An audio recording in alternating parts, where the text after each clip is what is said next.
Hello everyone, आमी Rojina and welcome back to my channel Rozi's recipes. आज आमी शेयर करब बेगुनेर एकटी सम्पूर्ण निरामिष रेसिपि दई बेगुन। এই দই বেগুনের জন্য আমি এখানে একটা বড় সাইজের বেগুন নিয়েছি। আপনাদের কাছে যদি ছোট বেগুন अवेलेबल থাকে তাহলে ছোট বেগুন নিতে পারে, তাতে দেখতে আরো ভালো হয়। যাই হোক, এখানে বেগুনটা একটু মোটা বলে আমি বেগুনটাকে হাফ করার পর প্রত্যেকটা হাফকে 3 ভাগে ভাগ করেছি। আপনাদের ক্ষেত্রে যদি বেগুনটা একটু সরু হয় সেক্ষেত্রে হাফ করার পর 2 ভাগেও ভাগ করতে পারেন, অর্থাৎ একটা বেগুনকে 4 ভাগে ভাগ করা। বেগুনগুলোকে এবার ভালোভাবে ধুয়ে নিয়ে সামান্য পরিমাণ নুন হলুদ দিয়ে হাত দিয়ে খুব ভালোভাবে ঘষে ঘষে মাখিয়ে নিচ্ছি। বেগুনগুলোকে ভাজার জন্য একটা প্যান খুব ভালোভাবে গরম করে নেওয়ার পর তাতে আমি কিছুটা সাদা তেল দিয়ে দিয়েছি। আপনাদের কাছে সরষের তেল থাকলে অবশ্যই রান্নাটা সরষের তেলে করবেন, তাতে টেস্ট আরো ভালো হয়। এবারে বেগুনগুলো একটু লাল লাল করে ভেজে নেব। যতক্ষণে বেগুনটা ভাজা হচ্ছে ততক্ষণে চলুন একটা মশলা রেডি করি। তার জন্য আমি এখানে একটা বাটিতে 2 চামচ টক দই নিয়ে নিচ্ছি, আর তার সাথে দিয়ে দেব স্বাদ মতো নুন আর 1 চামচ চিনি। এবার এইটাকে খুব ভালোভাবে ফেটিয়ে নিতে হবে যাতে দইটা একটু লাম্পস না থাকে। এদিকে বেগুনটাও এরকম লাল লাল করে ভাজা হয়ে গেছে। এবার আমি এক এক করে তুলে একটা আলাদা জায়গায় রেখে দেব।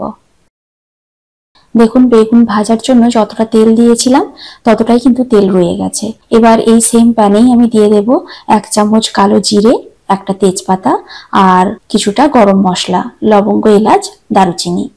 এবার একটু নেড়েচেড়ে ভেজে নিয়ে দিয়ে দেব 1 চামচের মতো হিং। এবার গরম তেলের সাথে হিংটাকেও একটু নেড়েচেড়ে নেব। এবার এতে দিয়ে দেব এক এক করে গুঁড়ো মশলা।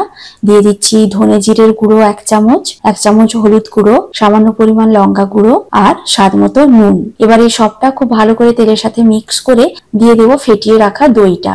এই সময় কিন্তু গ্যাসের ফ্লেম একদম লো করা থাকবে, তা না হলে কিন্তু দইটা ছানা কেটে যেতে পারে।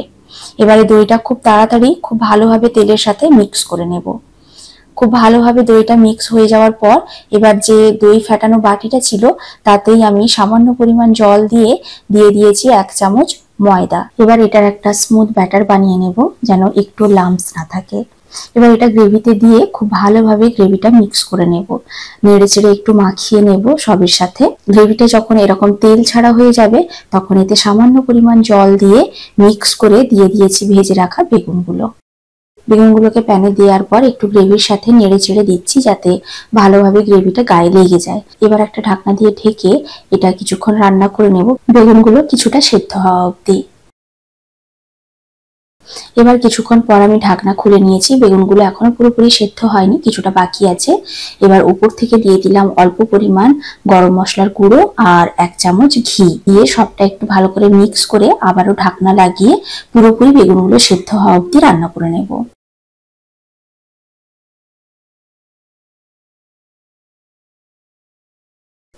কিছুক্ষণ পর আমি ঢাকনা খুলে নিয়েছি, বেগুনগুলো একদম সেদ্ধ হয়ে গেছে আর গ্রেভিটা দেখুন এইরকম গ্রেভি হয়েছে।